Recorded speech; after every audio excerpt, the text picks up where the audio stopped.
akupime pressure, akupime sukari, akuambie kama uko na ugonjwa na akupange vile utaenda hospitali. Tuendelee na hiyo kazi ama tusiendelee? Mimi niliwaambia vile vile ile gharama ya NHIF ambaye ni shilingi 500, niliwaambia tutakuwa na sheria mpya. Huyu Kele na wabunge wengine wamenipitishia sheria 4 mpya ambayo itasimamia mambo ya matibabu ya Kenya. Na hiyo sheria 4 inasema mambo 3 ya muhimu. Number 1, inasema ya kwamba wale watu wanalipa 500 saa hizi kila mwezi. Kama mapato yako iko chini, tutakupunguzia kutoka 500 mpaka shilingi 300 kila mwezi. Wewe mwananchi ambaye huna uwezo, wewe ambaye una NHIF leo kwa sababu huna uwezo, tumesema serikali ya Kenya itakulipia. Wewe mwananchi ambaye huna uwezo. Nani ana NHIF hapa nione? NHIF? Sasa wewe kama huna uwezo wa kulipa, tutakupima kwanza kama wewe ni mtu tu ambaye unakataa kulipa. Lakini kama huna uwezo, sisi tutakulipia kama serikali ya Kenya. Ndio ukienda hospitali utibiwe, uende nyumbani bila ya kuulizwa pesa yoyote. Nyinyi mnanielewa? Jambo la 3, kwa hiyo sheria mpya tumekubaliana vile vile ya kwamba sio vizuri mwananchi anakuwa mgonjwa, kansa, saratani, hypertension, diabetes, 1,500,000, milioni 1, milioni 2, anauza ng'ombe, anauza mali kwenda kulipa hospitali. Tumesema ya kwamba tutakuwa na hazina maalum itakayogharamiwa na serikali ya Kenya kuhakikisha kwamba kuna Mkenya tena anauza mali yake kwa sababu ya kulipa hospitali. Bili yote ya hospitali italipwa na serikali ya Kenya. Ama mnasemaje watu wa KISII? Mnataka kuendelea kuuza ng'ombe yenu kulipa hospitali? Situbadilishe sheria? Mimi nishabadilisha sheria, lakini kuna watu wachache wameenda kotini ati wanataka kuzuia ati nyinyi muendelee kuuza ng'ombe zenu. Mimi nataka niwaulize, mnataka tuendelee kuuza ng'ombe kwenda kulipa bili? Mnataka ati mtu wa 500 asishukishiwe ikuwe 300? Si mnasema huyu mwenye hana uwezo tumulipie kama serikali? Sina mna hiyo? Mimi na ya kwamba tuko na mpango mzuri, tumepitisha sheria, ni katiba ya Kenya inasema, nyinyi mlipiga kura mkapitisha manifesto ya Kenya kwanza, na mimi nataka niwahakikishia kwamba tutabadilisha Kenya hii. Hakuna mwananchi atalipa bill ya hospitali, tutalipa kama serikali ya Kenya. Tuko pamoja jameni? Tuendelee tusiendelee? Tuendelee tusiendelee? Tupange ajira hawa vijana. Unajua nilikuwa naambia juzi, nilikuwa nasikia hii watu ya story mingi, hawa watu wa maandamano. Mimi wanapinga hii maneno ya kupanga ajira ya hawa vijana. Wanapinga housing, wanapinga export of labor, wanapinga mambo ya digital jobs. Mimi nikauliza, sasa nyinyi mnapinga hii kazi yote, hawa vijana mnataka kuwapangia nini? Ati tumewapangia maandamano. Mtu unaweza kufanya maandamano kama ni kazi? Maandamano inalipwa. Mnataka tuendelee na maandamano ama tupange ajira ya hawa vijana? Si tupange kazi ya hawa vijana. So kazi iendelee. Tupange hii kazi. Housing mnasema iendelee isiendelee? Wala wanasema housing iendelee, nione kwa mkono. Si nyinyi ndio kusema Kenya hii? Ama ni aje? Kuna public participation kuliko hii yenu? Si amri yenu ndio amri ya Mungu? Kwa hivyo mimi niko na amri ya kutosha, nitasongesha mbele. Ama mnasemaje jameni? Watu wa KISII tumekubaliana? So hiyo kazi nyingine yote ambayo mmesema, nimekubali ya kwamba hapa KISII bado tuko na walimu ambao hawatoshi. Na ndio sababu mwaka uliopita tuliajiri walimu 56,000. Lakini bado tuko na pengo katika shule zetu. Ndio nimekubaliana na hao wabunge, tena mwaka huu tunaajiri walimu wengine 20,000 ambao watatusaidia kusomesha watoto. Nia yetu ni kuhakikisha kwamba kila Mkenya anapata kusoma, kwa sababu masomo ndio usawa. Mtoto lakini wanakuwa sawa kwa sababu ya masomo. Nyinyi mnanielewa? Tunaelewana? Tuendelee tusiendelee? Kazi. Tupange mambo yenu ya barabara. Tupange ajira ya hawa vijana. Tupange mambo yenu ya matibabu. Watoto tuwasomeshe. Hivi. Kuna wachache ati wameenda kuambia watoto wa JSS ati warudi nyumbani ati serikali ya kusomesha watoto wa JSS. Mimi nataka niwaambie mchana mapema nikiwa hapa Kiutine Meru. Serikali ya Kenya tumetoa 7.4 billion pesa ya serikali kusomesha watoto wetu wa JSS. Kwa hivyo hakuna mwalimu anaruhusiwa eti kuuliza pesa kutoka kwa wazazi kwa masomo ya junior secondary school. Nyinyi mnanielewa? Mimi nasema hivi, kila mtoto wa Kenya mahali popote walipo waende shuleni kuanzia kesho. Wale waliorudishwa nyumbani ati hakuna pesa ya serikali, I want to confirm the government of Kenya has released sufficient resources to all our schools. Our junior secondary school students can go to class.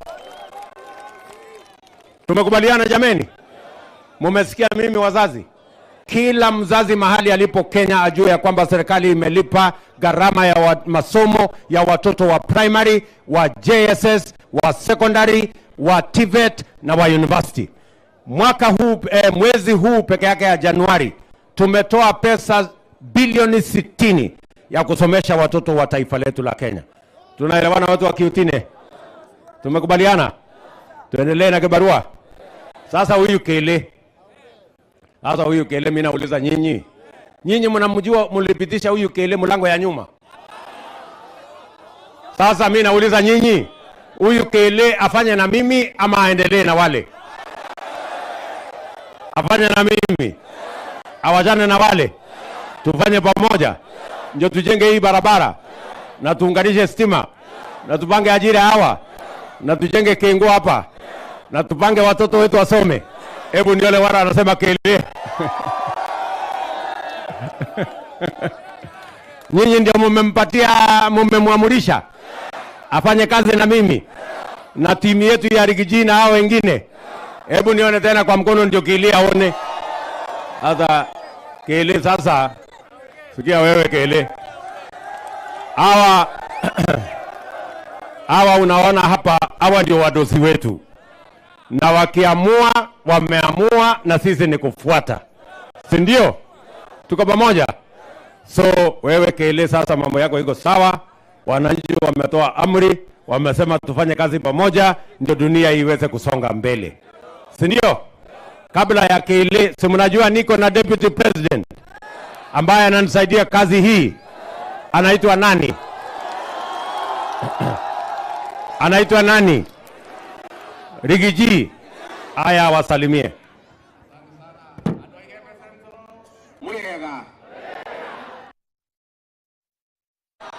Ando vetu mugeni Kaire. Happy New Year.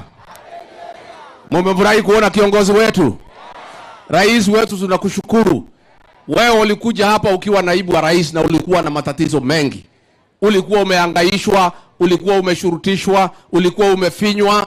Ulipokuja kwa hii shule kutoka kwa mfuko wako, ukaweka pesa, umejenga madarasa ya kitaifa, tunataka tuseme asante. Na vile umerudi sasa hapa kama rais ukiwa na nguvu ambayo ulipatiwa nao wananchi, umeamurisha serikali yako ijenge hii shule yetu upya, tunataka tukushukuru. Nikuwa tuwaige Central. Pia nyinyi rais anapenda nyinyi. Sasa mukachagua huyu Jubilee, si ndio? Na siri haki yenu. Mukasema Keringo abaki kidogo. Huyu rais kwa sababu ya kupenda nyinyi amemteua kama balozi wa Kenya katika nchi ya Somalia. Muko mbele, hamuko mbele? Muko ashati. Kati huo. Na watu ya Igebe rais walikuwa ni muungwana, wakakuambia wakikuchagua kama rais wanataka uteue wa nchi ambaye inanunua miraa kutoka hapa Igebe Central. na rais ametimiza ahadi yake kwa watu ya Igembe na watu ya Meru, akamtoa mtoto wenu huyu Kubai Keringo kuwa balozi wa katika Somalia. Sasa wewe balozi Keringo Kubai, uende Somalia utafute soko ya miraa. Mambo ya miraa msiulize ama mimi. Mtauliza nani? Aiguidania. Neto aiguidania. Mambo ya miraa msirudi kuuliza rais ama mimi. Balozi wa kwenda ni mtoto. Ya mwisho nikimaliza, sisi watu hapa wa Meru tuko nyuma yako, kwa sababu uko na mpango ya kufanya kazi, uko na mpango ya kutafutia vijana kazi, na una nzuri kuamini. Umekaa mwaka moja kwa kazi imepangika, sasa umekuja kuinyorosha wewe mwenyewe. Na rais, tuko na imani na rais wetu. Mwana wetu joke giugi atiriri jabeno nani manitwa ni mwatu kirewega mugituhoeraga mugituhe ku na matuti ari handu hega tani wacheke mugituiguira twa thamaki niguo kuma ngoro yakwa geria mukirai ngatho ciakwa. Na mimi niseme watu ya Meru tunapenda nyinyi. Huyu rais ametuketisha chini watu yake ya mkono pale, akiwa mkali, akasema mbona hagia mimi kwenda Meru. Tukapanga siku moja, akasema mimi nataka niende nikae pale Meru siku 3 ama siku 4. Kwa hapa kwa leo, na si anapenda nyinyi watu wa Meru, na nyinyi mtasimama na yeye. Nimokoro kama nake nimokoro hede ciore kwa modoge modu taheja beno ne hari nitwakena muno. Asanteni sana muru mudharime.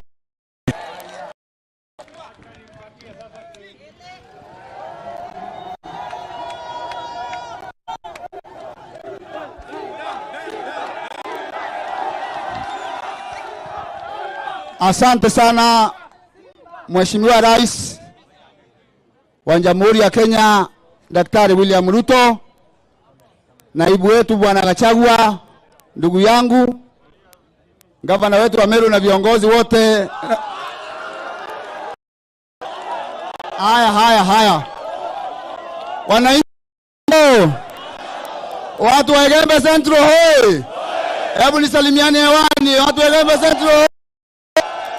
Asante sana Mheshimiwa Rais, watu wanakupenda sana.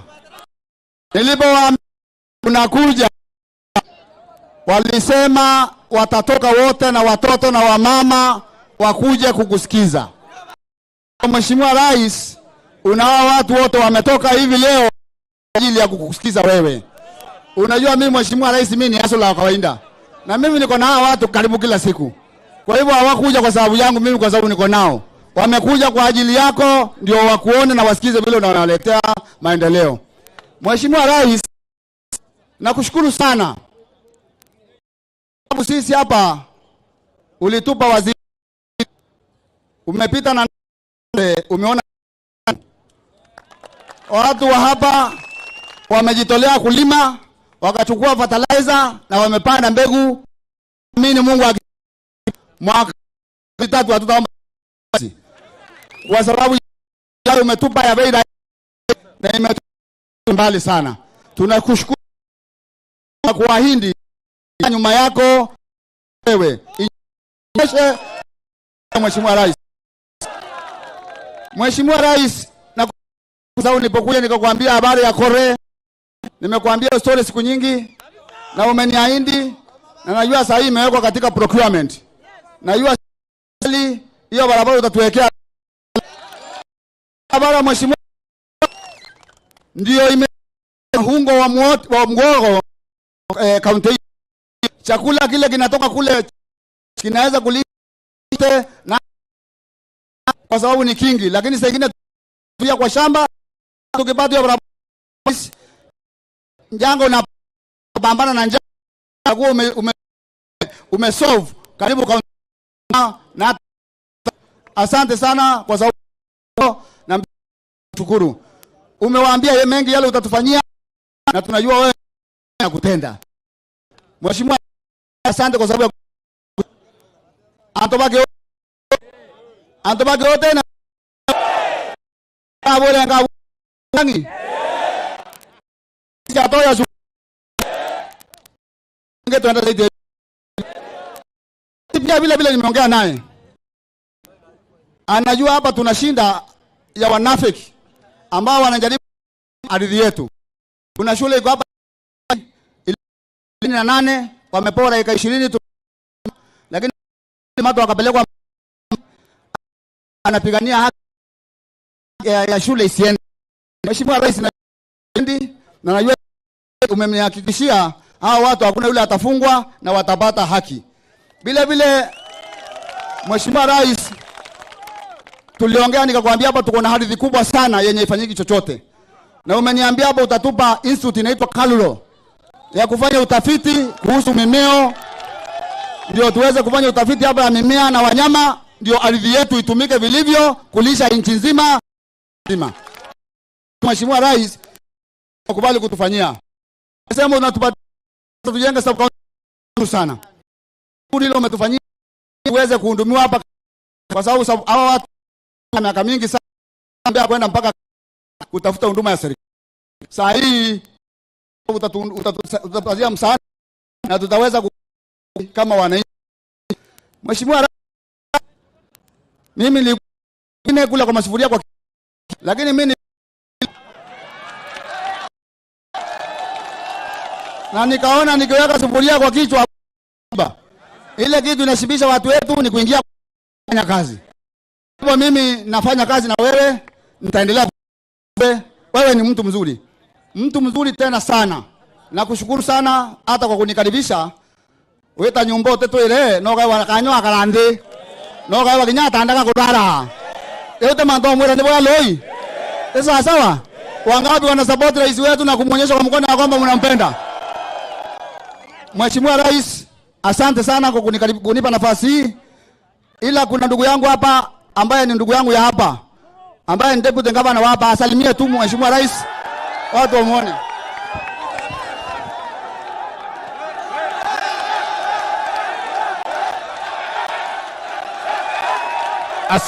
Asante Mheshimiwa Rais. Asante Your Excellency. Antobake yote na Bwana Yesu asifiwe. Boye kuo kana bote kuo. Ibo karibishire rais wetu kana bote yire. Kaboko kire na kona kire. Ringere rais wetu wangu. Asante Your Excellency. Yangu ni matatu tu kwa sababu najua mdosi wangu ataongea. Ya kwamba we mdosi kwa bwana. Ya kwamba Your Excellency ni kwamba tunakukaribisha hapa Meru na tunakupenda, tulikupigia kura kwa wingi na kwa upendo mwingi. Ya pili Your Excellency, kuna magonjwa ambayo ulisema ni magonjwa yako na kiburi.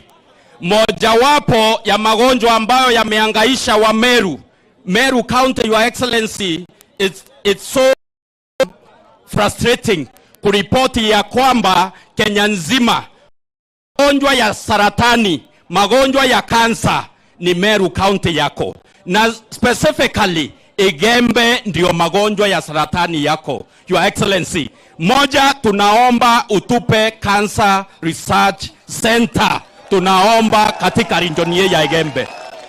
Kitu ya pili Your Excellency, watu wa Meru County Agricultural County tunaomba Meru County utusaidie na maji. Shale watu wa Igembe thena yetu embe loitero oi sia mera yetu oi na kore mamboso na mpempe na mwere antabe rais yato enjere ndam kana ato enjera tutena minister wetu wa agriculture tero yake to koaga ringira rais roeno to ato enjera ndam nyingi. Ya mwisho Your Excellency ni kwamba ukiwa ni agricultural county, mambo ya kukimbia barabarani na pia pikipiki tukipeleka agricultural produce Nairobi na pia for export, tunaomba Meru County tuwe ibo kwenda airport tuwethera tugita cia ndege towe tokarira kalaga ku Nairobi no acoka okare ngiri na ndege no geta no keya era rais wetu atwakira airport ndene Meru ngare ite sietete Nairobi twethere ni mirato wekira ndegene ndaika geta Nairobi.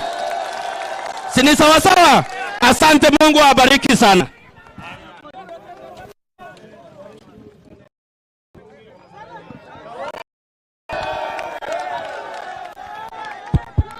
Aya ntubage yote na iboko yeretu na arua. Ombo nenjara na yagorothori bokena takuona rais.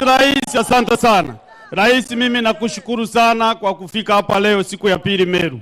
Na kwa kuambia ile kazi umekuja kufanya Meru. Sisi wa Meru tunaheshima sana na wewe. Mambo yote umeleta hapa Igembe Central leo. Hiyo yote mimi naweka tiki nikiwa seneta hawa wakurugenzi wako hapa. Rais, tukiwa hapa nataka kukuambia ile ishu kubwa sana hapa ni Amira. Na rais umepea barozi wa Somalia. Kuna soko ingine tunaona iko very potential pale DRC. Sasa rais, kama unaweza toa njama mwingine hapa aende DRC, tunaona hiyo soko pia itaweza kufunguka na sisi tuweze kupata manufaa zaidi. Lakini unajua Mera iko na mambo mingi.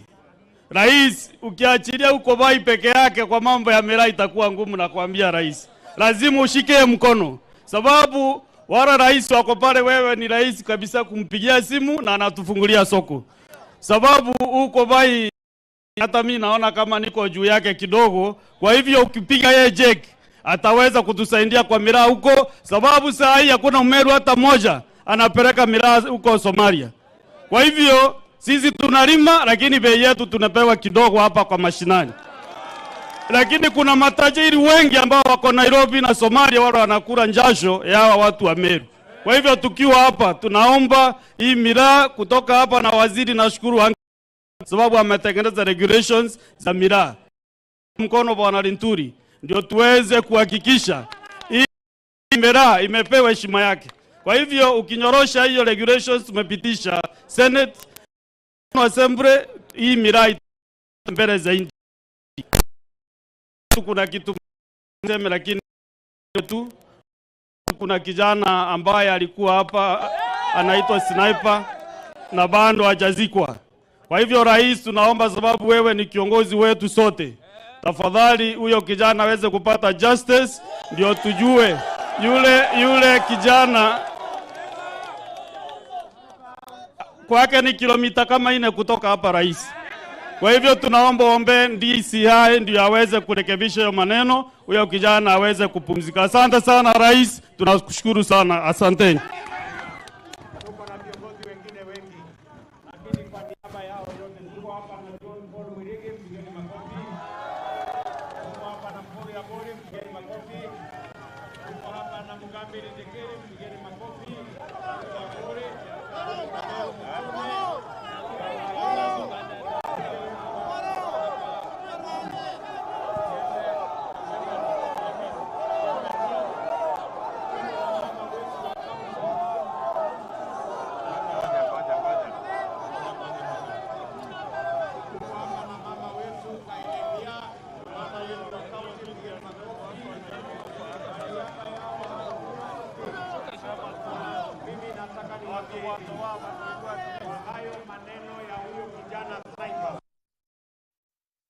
Kikishie huyo kijana, serikali tumeamurisha mpaka wale walimuua huyo kijana wapatikane, ndio wapate adabu ya sheria.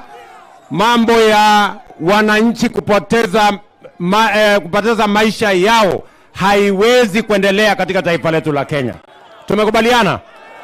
Na mimi nataka niwashukuru ninyi wote kwa sababu ya kuungana pamoja na sisi. Nataka tushirikiane.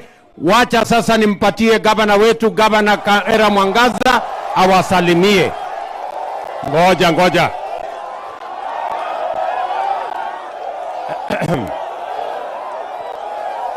Patia Kawira. Ebu sikia. Endelea. Keotene, habari zenu? Kaende. Kabati. Kaende. Kabati. Rais, nakushukuru sana. Ni asante kwa sababu umeleta maendeleo. Na tunaomba kama viongozi, kwa sababu umeleta maendeleo, hawa vijana wapewe kazi, waache kutumiwa na viongozi wawili. Kuna kiongozi na viongozi pale ambao wanawatumia. Kwa hivyo naomba Damu Kere na Mheshimiwa Rentore, patia vijana kazi nzuri, waache kupiga makelele kwa uwanja. Tunaomba jambo lingine, Mheshimiwa Rais. Kuna police post.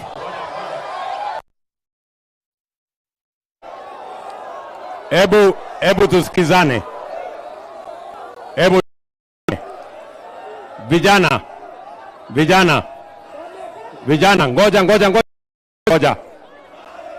ngoja. Mimi nataka tuelewane hivi. Ngoja. Aya, tumesikia ile mmesema. Asante sana. Aya, hebu tuelewane. Mimi nataka tuelewane. Watu wa Kiutine, nyinyi mnanisikia? Siasa hii ya makelele mimi sitaki. Tunaelewana? Hii siasa makelele ni siasa mbaya. Nyinyi vijana nataka niwaambie, mimi nataka niwapangie kazi ya ajira. Mambo ya kuja kupiga makelele kwa mkutano mimi sitaki. Musikie vizuri. Sijui kama tunaelewana. Sisi tumekuja hapa kupanga mambo ya maendeleo ya Meru. Mambo ya barabara ni ya muhimu, ni kweli ama si kweli? Mambo ya kilimo ni ya muhimu, ni kweli ama si kweli? Mambo ya stima ni muhimu, ni kweli ama si kweli? Kusomesha watoto wetu ni muhimu, ni kweli ama si kweli? Tabia kama hii mimi sitaki tena. Kwa mkutano ya rais mimi sitaki watu wa kupiga makelele. Ninyi mnasikia? Hii ni kukosa heshima. Mimi nataka kila kiongozi apatiwe heshima. Na mimi nataka niwaambie hivi. Sikizeni vizuri. Watu wa Meru tunaelewana? Kuna siku nyinyi wananchi mtakuja kuamua. Mtu akifanya kazi simtamuendelea aendelee na kazi. Mtu akikosa kufanya kazi simtamfukuza aende nyumbani. Iko nafasi ya uchaguzi saa hii. Vijana tafadhali, mimi nataka niwaeleze tabia hii ya makelele ni mambo ya Azimio na ni maneno ya ODM. Sisi hatutaki mambo ya ODM katika mkutano ya UDA na mkutano ya Kenya Kwanza. Ninyi mnanielewa? Kwa hivyo tabia kama hii ya kupigiana makelele iwe ya mwisho leo. Mimi nataka niwaulize nyinyi vijana, tunawaheshimu na tunawapangia kazi yenu. Tumepanga kazi ya housing, tumefanya kazi ile ingine, na tunataka vijana wetu watumike katika kazi ya kufanya maendeleo na kupeleka taifa letu la Kenya mbele. Tumekubaliana watu wa Kiutine? Mnasema tabia kama hii endelee ama tukomeshe? Umesema hatutaki makelele kwa mkutano? Wale wanasema hatutaki makelele kwa mkutano, nione kwa mkono. Ndio. We do not want this kind of nonsense. Tunaelewana? We want a united country. Sisi ni watu wa mpango, sisi ni watu wa heshima, sisi ni watu wa kazi, sisi hapana watu wa maandamano na makelele na fujo. Mambo ya fujo, kuna wenye wanajulikana kwa mambo ya fujo. Ni kweli ama si kweli? Kwa hivyo mambo ya kupangiana kwa mkutano kama hii ikome. Kila kiongozi aheshimu mwenzake. Wananchi hawa ni waakili, watajua vile watatupanga. Watasahihisha kazi ya rais, watasahihisha kazi ya governor, watasahihisha kazi ya senator, ya women rep, ya mbunge, hata MCA. Si nyinyi mnajua kupanga hiyo kazi? So asanteni sana, sitaki kusema kuzidi hapo. Mimi nataka niwashukuru na tuko pamoja. Asanteni sana.